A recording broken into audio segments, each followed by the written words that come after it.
The year was 1835, and the small town of Cincinnati was abuzz with a peculiar energy. It was a time of great change, but also of great tension. In the heart of this town, a man named William Holmes McGuffey was about to publish something that would change the way people thought about education and morality, but no one knew it yet. McGuffey was a teacher, and he had a mission. He wanted to create a series of textbooks that would not only teach children how to read and write, but also instill in them a sense of right and wrong. But there was a catch. The word slavery was never mentioned in his readers, not once. It was as if the institution did not exist, or at least not in a way that needed to be acknowledged. Abolitionists. Those who fought against slavery saw this as a sign of hope. They believed that by not naming slavery, the founding documents of the country and McGuffey's readers were quietly predicting its end. They thought that these documents were subtly refusing to accept slavery as a permanent part of society. It was like saying, "We know this is wrong, and we are not going to give it the dignity of a name." But was that really the case? Or was it just a way to avoid the uncomfortable truth? In the same year, a man named Daniel Drake delivered a famous speech at Miami University. He spoke about the importance of literature in a free society. He believed that the literature of a free people should be passionate and inspiring, not cold and detached. He said, "In despotisms, it is of little use to awaken the feelings or warm the imagination of the people. Here, an excited state of both is indispensable to those popular movements by which society is to be advanced." Drake's words echoed through the halls of the university and the pages of McGuffey's readers. They were a call to action, a challenge to the status quo, but they were also a reflection of the time. People were hungry for change, and they were willing to fight for it. McGuffey's readers were more than just textbooks. They were a tool for social reform. They taught children how to speak properly, how to behave, and how to think. They encouraged literacy and critical thinking, and they promoted a sense of community and shared values. But they did all of this without ever mentioning the elephant in the room, slavery. It was a strange time full of contradictions. On one hand, there was a growing movement to end slavery and promote equality. On the other hand, the very documents and teachings that were supposed to guide this movement seemed to tiptoe around the issue. In the years that followed, the tension only grew. The country was on the brink of a great divide. The Civil War loomed on the horizon, and the future of the nation hung in the balance. But in the small town of Cincinnati, McGuffey's readers were being printed, and they were changing the way people thought. Was it enough? Could a series of textbooks really make a difference in a world so deeply divided? The answers were not clear. But one thing was certain. The world was changing, and the people of Cincinnati, like the rest of the country, were caught in the middle of it all. The Calvinist doctrine of total depravity teaches that all humans are born with a nature that is deeply flawed and in need of God's grace. This idea was a response to the practice of listing and ranking sins, which suggested some sins were worse than others. Calvinists believed that everyone is equally unworthy and equally dependent on God's grace. This might sound harsh, but it's not much different from other religious beliefs that suggest only a few will be saved. What sets Christianity apart is its constant questioning about justice, even if every religion has its chosen few. The idea that we are all sinners can actually be comforting. It means that everyone makes mistakes, and everyone needs forgiveness. This belief can make us more understanding and less judgmental. In contrast, modern society often adopts a form of perfectionism where we expect people and society to be flawless. This idea gained traction during times when ideologies like Stalinism and National Socialism seemed promising. The belief was that by removing bad ideas and people, society could be perfect. But history shows that this approach often leads to more harm than good. In the past, Americans believed that the strength of their society came from its moral foundation. They understood that no one is perfect, and that society must continually struggle against its flaws. This awareness made them more humble and less likely to believe in quick fixes. The idea that society can be reformed through social engineering is more optimistic and dangerous. It suggests that some people are better than others, and that those who don't fit the ideal should be excluded or eliminated. This kind of thinking has led to some of the darkest moments in history. Today, many people feel that society is in moral decline. They worry about safety, respect, and shared values. This anxiety can be dangerous, but it's also a sign that we need to rethink our approach to morality. True morality, as we commonly understand it, is about trying to do what is right, even when it's difficult. It's about being loyal to our values and forgiving others for their mistakes. Priggishness, on the other hand, is a false form of morality. It's about following popular beliefs and judging others who don't conform. Priggish people often feel superior because they believe they are more virtuous than others. For example, modern zealots often have strict dietary rules. They might believe that eating fish is better than eating beef because it's healthier and more environmentally friendly. But this belief can lead to overfishing and harm to the ecosystem. The sea is a crucial resource for the poor, and taking away their food source to extend our own lives is not truly virtuous. Similarly, importing bottled water and using crystals for wellness can be more harmful than helpful. These actions are often driven by a desire to appear virtuous rather than a genuine concern for the environment. Priggishness is often accepted because it aligns with popular beliefs. People who follow these trends feel they are doing good and gain a sense of superiority. However, they often fail to see the broader consequences of their actions. For instance, correcting someone for using outdated language might make one feel educated and enlightened, but it can also be a way of asserting class advantage. This kind of behavior can create more division and conflict rather than unity and harmony. The idea that society can be perfect is a dangerous illusion. It leads to the belief that some people are more valuable than others, and that those who don't fit the ideal should be excluded.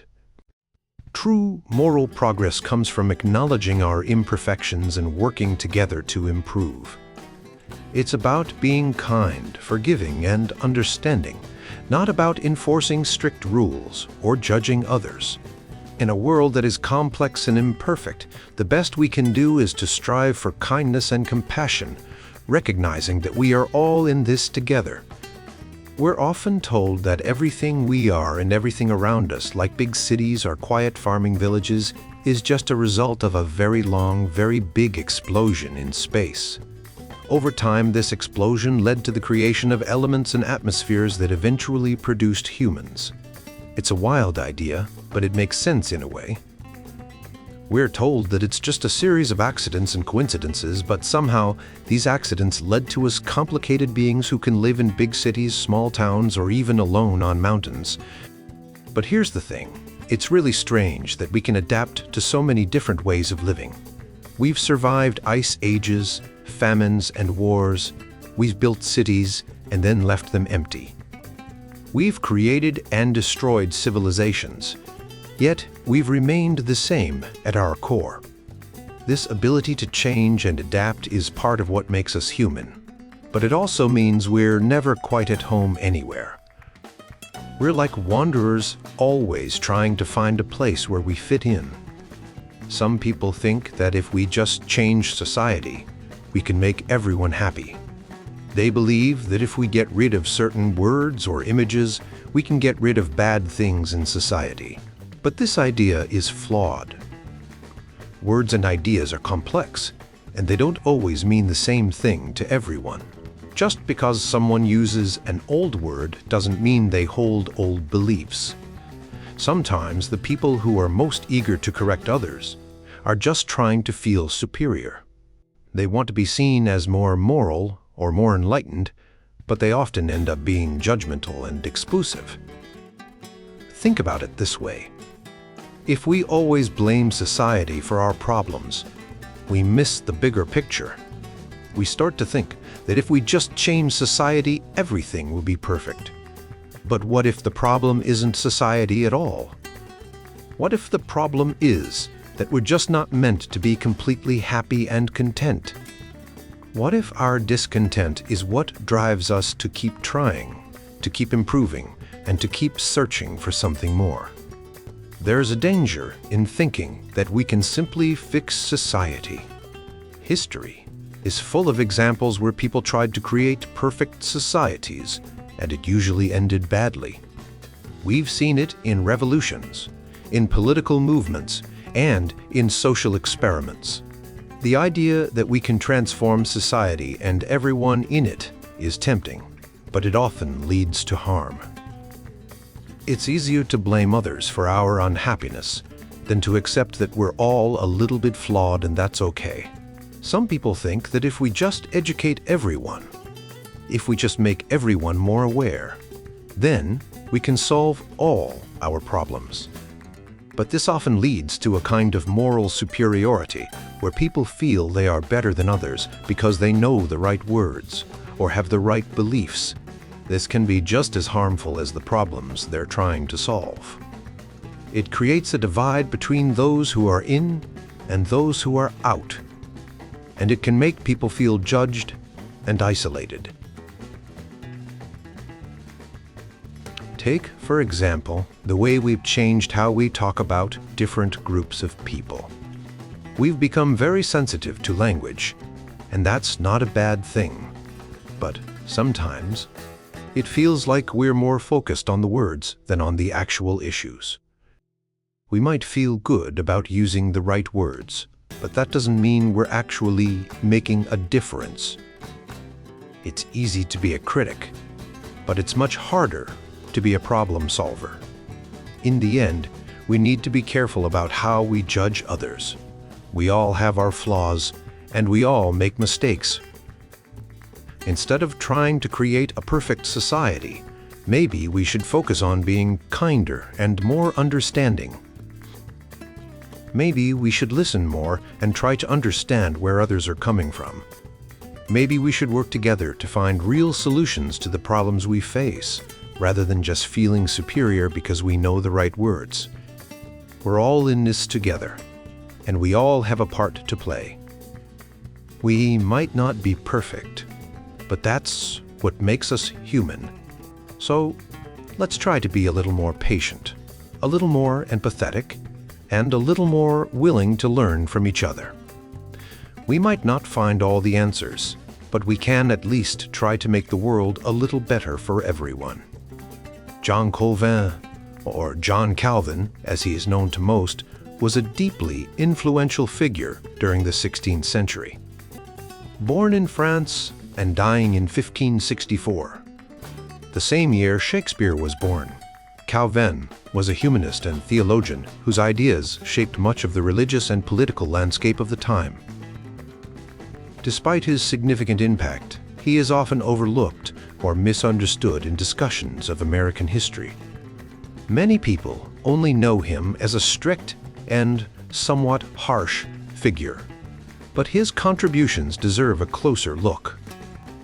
Calvin's influence extends far beyond the religious realm.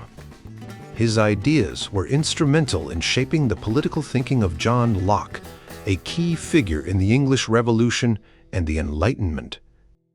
This connection means that Calvin's influence can be traced through the development of modern democratic ideas.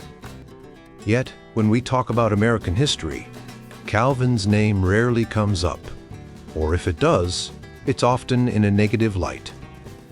People tend to disapprove of him, without really understanding why. They might associate him with a strict moral code or excessive ethical rigor, but these traits, while sometimes perceived negatively, have also played a role in shaping the ethical foundations of many societies. One of the reasons Calvin is often misunderstood is that his life was relatively unremarkable in terms of outward drama. He was a sickly, dedicated pastor, scholar, and diplomat who wrote extensively on theology and provided detailed commentaries on the Bible. His work is known for its beauty and intellectual rigor. When he died, he requested an unmarked grave, a humble end for a man who had such a profound impact on the world. To understand Calvin's influence, it's important to place him in his historical context. He was a product of Renaissance humanism, an era of intellectual and cultural revival in Europe. One of his contemporaries and influences was Marguerite de Navarre, the sister of the French king Francois. Marguerite was an educated and influential figure, known for her patronage of writers and religious reformers. Her interest in Platonism and her support for reform ideas suggest that she may have had a significant influence on Calvin, though this is a topic of scholarly debate. New England, a region in America, was heavily influenced by Calvinist ideas. The early settlers, many of whom were Puritans, brought with them a tradition of relatively popular government, which was shaped by Calvinist principles. This tradition was not unique to New England, but was also seen in other Calvinist societies in Europe, such as Geneva and the Netherlands. These places had a history of elected councils and town meetings which laid the groundwork for the democratic institutions that would later develop in the United States. The southern United States, in contrast, was not influenced by Calvinist ideas. It was a direct offshoot of British colonial policy and had a more hierarchical and stratified society. This difference highlights how powerful political ideas and values can be transmitted and adopted through writing and example, rather than simply inherited. In the 17th century, John Wise, an American Puritan, described democracy as a form of government that was both ancient and practical. He argued that democracy was in line with the natural prerogatives of human beings and was a stable and tried form of governance. This view reflects the idea that democratic principles were not just a product of the Enlightenment, but had roots in earlier traditions, including those influenced by Calvinism. Calvin's ideas have been linked to various aspects of modern life, including modern marriage, capitalism, and the concept of the disciplined self. However, many of these ideas have evolved over time, and the modern world has moved beyond the strict Calvinist framework. The idealization of marriage, the ethical underpinnings of capitalism, and the emphasis on self-scrutiny are no longer as central to contemporary life as they once were. Despite the criticisms and misunderstandings, Calvin's legacy remains significant. His theology, while often seen as harsh, was also deeply concerned with the relationship between human beings and God. For Calvin, true knowledge of God was born of obedience, and this belief shaped his ideas about ethics and governance. Understanding Calvin's context and ideas can help us appreciate the complex and often overlooked influences that have shaped our modern world. In the world of the 16th century, a man named Jean Calvin, or Calvin as some call him, emerged as a significant figure in the religious landscape. His ideas and writings have left a profound impact on Christianity, especially in the form of Calvinism. To understand Calvin, we must delve into his life, his thoughts, and the world he lived in. Calvin was born into a family of modest means. His father, a lawyer, ensured that young Jean received a top-notch education, which included classical literature and languages. After the death of his mother, Calvin was sent to live with an aristocratic family, where he continued his education. This early exposure to the upper echelons of society and the best minds of the time shaped his intellectual foundation. Calvin's transformation from a Catholic to a Protestant was a gradual and somewhat mysterious process.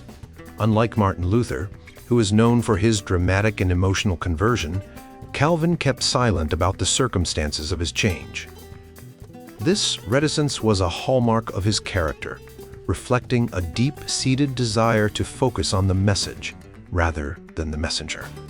His life was marked by a relentless pursuit of knowledge and a commitment to spreading his theological ideas.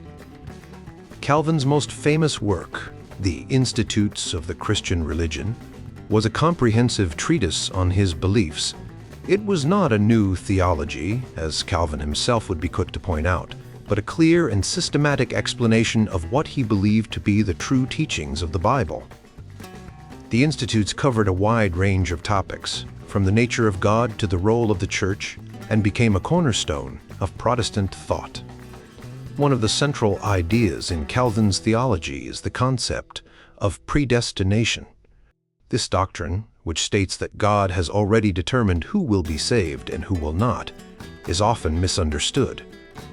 Calvin believed that this idea was not meant to make people fatalistic or passive, but rather to highlight the sovereignty of God and the grace that is freely given to those who are saved. This didn't mean that people should sit back and do nothing. On the contrary, Calvin emphasized the importance of living a moral and active life as a response to God's grace. Calvin's views on human nature were nuanced. He believed that humans were inherently fallen and sinful, but he also recognized the beauty and potential within each person. He saw the human body and soul as intricate and divine creations, and he rejected the idea that the physical body was inherently evil. Instead, he saw it as a part of God's creation that, while flawed, still bore the image of God. Calvin's influence extended beyond theology into the realm of social and political life. He believed in the importance of a well-ordered society, where both the church and the state had their roles. He was not an advocate for a theocracy, but he did believe that the moral values of the Christian faith should inform the laws and governance of a society. In Geneva, where he lived and worked, he played a significant role in shaping the city's religious and social life, although he never held any official political office. Despite his significant contributions, Calvin was not without his critics. Some accused him of being too strict or harsh, particularly in his views on predestination and his approach to discipline within the church. However, Calvin's writings and actions were often misunderstood. He was deeply committed to the welfare of the community and the spread of the gospel, and he often showed a compassionate side that is not always recognized. Calvin's impact on the world of literature and culture is also noteworthy. His theological ideas influenced writers like Herman Melville and Emily Dickinson, who grappled with themes of human nature, sin, and grace in their work. Calvin's poetic and imaginative approach to theology, which he may have learned from the religious poetry of Marguerite de Navarre, added a unique dimension to his writing. In his later years, Calvin's health declined, and he became increasingly frail. Yet he continued to work tirelessly, writing, preaching, and engaging in the affairs of the church and the city. His legacy is a complex and multifaceted one, shaped by his intellectual rigor, his deep faith, and his commitment to the well-being of the community. Calvin's life and work remind us of the enduring power of ideas and the impact that a single individual can have on the world. His legacy continues to be studied and debated, and his influence is still felt in the halls of theology and the hearts of believers. John Calvin, more commonly known as John Calvin, was a key figure in the Protestant Reformation. He was deeply interested in the literary aspects of the Bible and believed that the books of the Bible were written by human authors, but also held them to be uniquely sacred and authoritative. His commentaries on the Bible, like many works of his time, often included strong polemic language. For example, he frequently expressed frustration with Jewish and Catholic interpretations of the Old Testament, though he often consulted Jewish scholars to gain a deeper understanding of the texts. Calvin saw the covenant with Israel as the same covenant with Christ, viewing the Old and New Testaments as a single continuous revelation. This belief influenced his exasperation with Jewish scholars, whose methods of interpretation were very different from his own. Still, he showed a certain objectivity.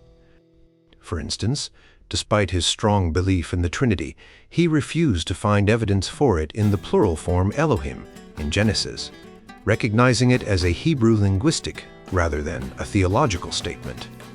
Calvin's influence extended beyond religious matters. He founded an academy in Geneva to train Reform clergy, emphasizing languages, literature, and critical thinking. This approach was revolutionary as it aimed to anchor the Reform movement in humanist learning. This training liberated his followers from dependency on his commentaries and diminished his own authority. One example of his success is seen in the work of Jonathan Edwards, an American theologian who, despite being deeply influenced by Calvin's philosophy, never cited him directly.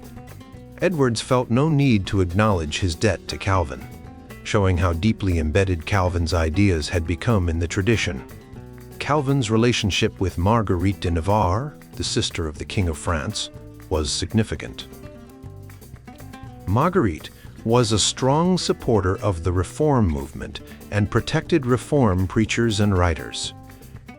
Calvin may have fled Paris because he had defended Marguerite's poetry, which was under scrutiny for its Lutheran sympathies. He later found refuge at her court in Nerac, where he studied theology in the extensive library of the Duthier family. From there, he moved to Basel, where he wrote the first version of his famous Institutes of the Christian Religion. In the preface to the Institutes, Calvin addressed King Francois first, arguing that the Reform movement was neither heretical nor seditious. He used biblical examples, like Elijah and Noah, to show that the true church could be very small and that kings should not always be obeyed.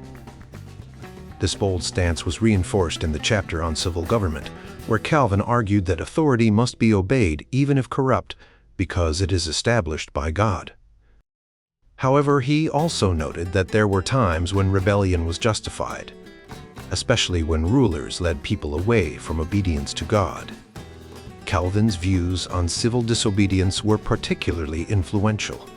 He believed that when rulers compelled people to disobey God, their pride must be abated and God's authority must prevail. He also emphasized that magistrates had a duty to protect the people from tyrannical rulers. This idea had a profound impact on later political thought, especially in England and America. For example, during the English Civil War, Charles I was tried and executed for treason, and the court's reasoning echoed Calvin's ideas about the limits of royal authority.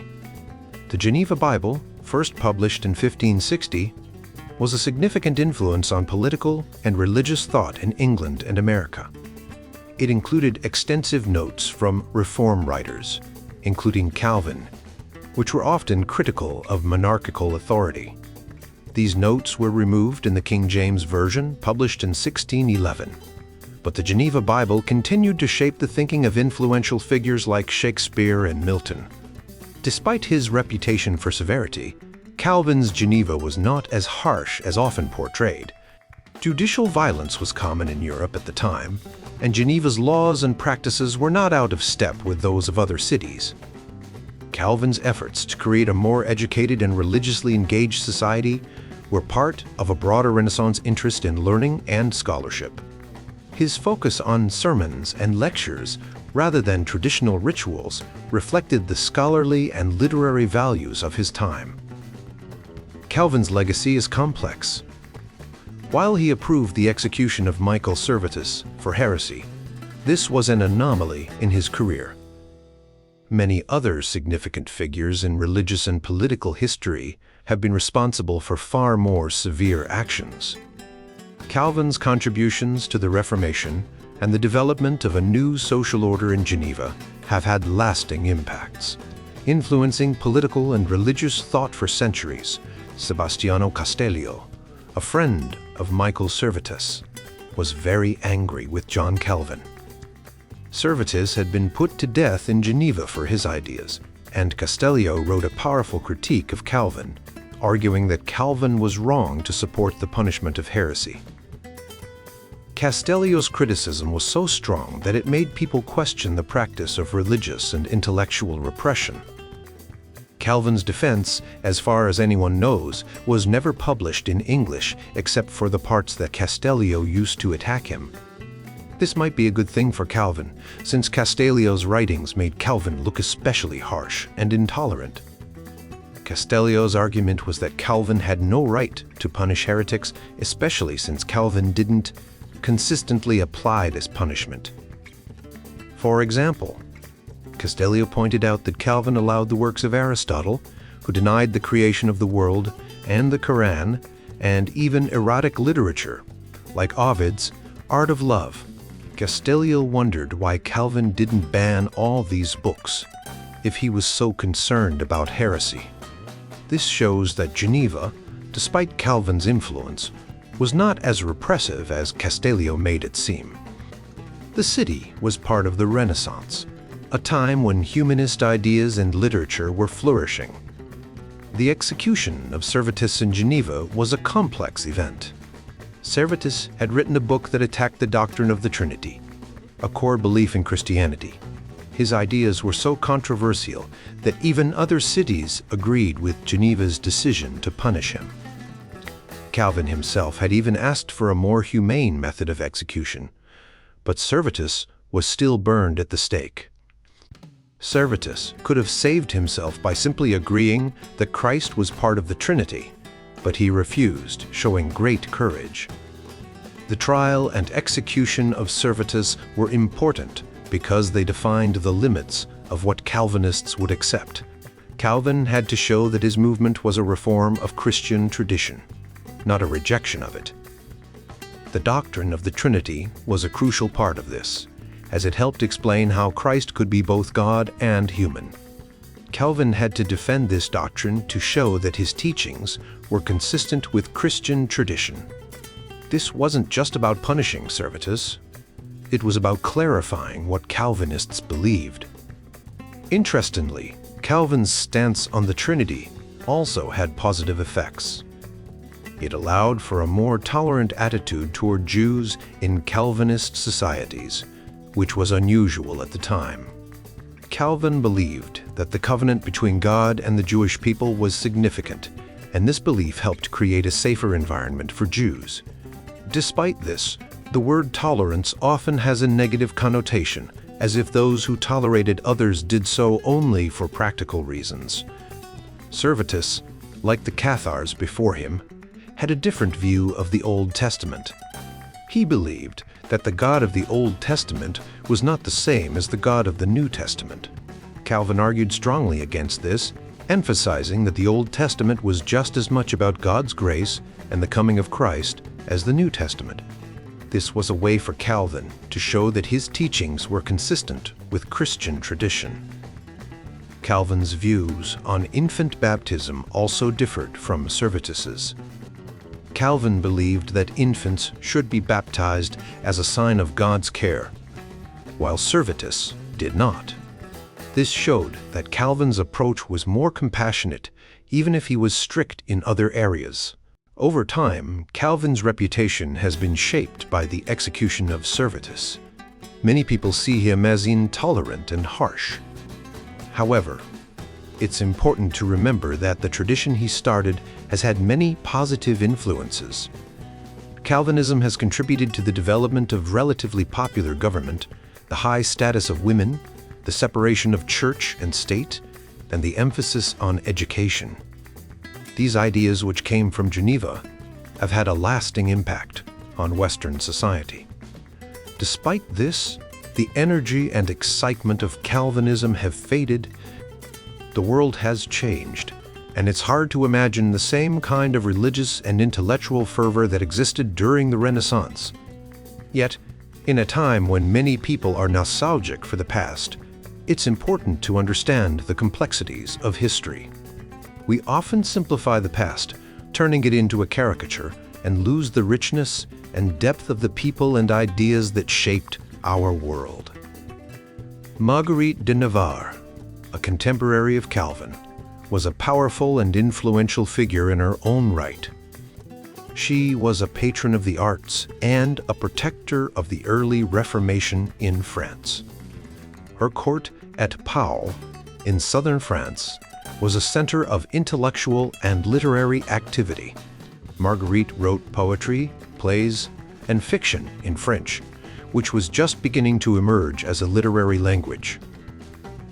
Despite her contributions, she is often overlooked in history. Marguerite's involvement with the Reformation is not well documented, but it seems clear that she played a significant role. When the affair of the placards, a series of anti-Catholic protests, led to persecutions in Paris, many reformers sought refuge at her court. John Calvin, who later became a key figure in the Reformation, may have been one of these refugees. Marguerite's court was a place where intellectuals and reformers could gather and exchange ideas. Her influence helped shape the early Reformation in France, even if her own religious views are not well understood. Marguerite's writings, including her religious poetry and plays, are often dismissed as mere pietism or simple expressions of religious devotion. However, they may contain deeper theological insights that have been overlooked. Marguerite lived in a time of great religious and intellectual ferment, and her works reflect the complex and evolving ideas of the period. The relationship between Marguerite and Calvin, if it existed, is not well documented.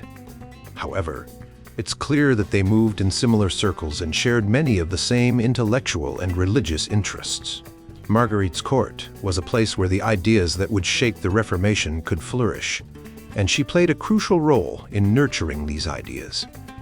In understanding the history of the Reformation, it's important to consider the roles of both John Calvin and Marguerite de Navarre. Their lives and ideas were intertwined, and their influence continues to shape our world today. Despite the challenges and controversies they faced, they helped create a legacy that is still relevant and important. Marguerite de Navarre played a crucial role in shaping the early days of the Reformation in France. Her influence extended far beyond her royal status, touching the lives of scholars, poets, and reformers. She was a patron of the arts, a protector of the persecuted, and a writer whose works challenged the norms of her time. One of the most intriguing aspects of Marguerite's life is her connection to Jean Calvin, better known as John Calvin. It is believed that Calvin met Jacques Lefebvre d'Étaples, Marguerite's tutor, during a stay at Nérac. Lefebvre, a respected humanist, may have influenced Calvin's early thoughts on reform, though Calvin himself never spoke of a specific conversion experience. Instead, his time at Nérac seemed to provide direction and purpose, guiding him toward his later work.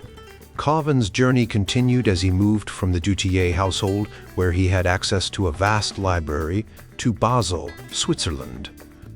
It was in Basel that he wrote the first version of the Institutes of the Christian Religion, a foundational text of the Protestant movement. This work gave shape to a distinctly French and non-Lutheran form of Protestantism, one that emphasized the importance of Scripture and the sovereignty of God.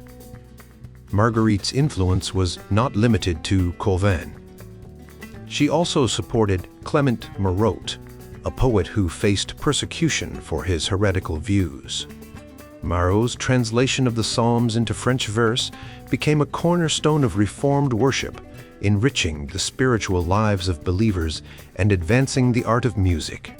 Marguerite herself wrote religious poetry and plays, often setting her words to popular tunes. Her chansons spirituelles encouraged her contemporaries to sing of their faith, blending the sacred and the secular, in a way that was both intimate and accessible. One of Marguerite's most famous works, the Heptameron, stands out for its contrast with her other writings. This collection of short stories, modeled after Boccaccio's Decameron, explores themes of love and betrayal, often in a crude and anti-clerical manner. While it may seem out of place alongside her religious writings, it reflects the complex and multifaceted nature of her thought.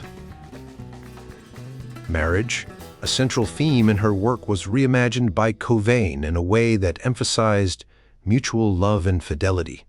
Drawing on the biblical metaphor of God's covenant with Israel, Clauvin's views on marriage were revolutionary for his time. He saw marriage as a sacred union, a reflection of God's relationship with his people. This vision stood in stark contrast to the traditional emphasis on celibacy and virginity. Clauvin's own marriage to Idelette de Bure was a model of this ideal, a union marked by love and mutual support. Despite the loss of their only child and Idelette's early death, Calvin's commitment to the institution of marriage remained unwavering. Marguerite's literary patronage was instrumental in shaping the cultural landscape of her time. She supported writers like François Rabelais and Étienne Dolet, who pushed the boundaries of literature and thought. Her own writing, including her Heptameron and religious poetry, challenged the conventions of her era. By promoting the use of the vernacular language, she helped to establish French as a literary language, paving the way for future generations of writers.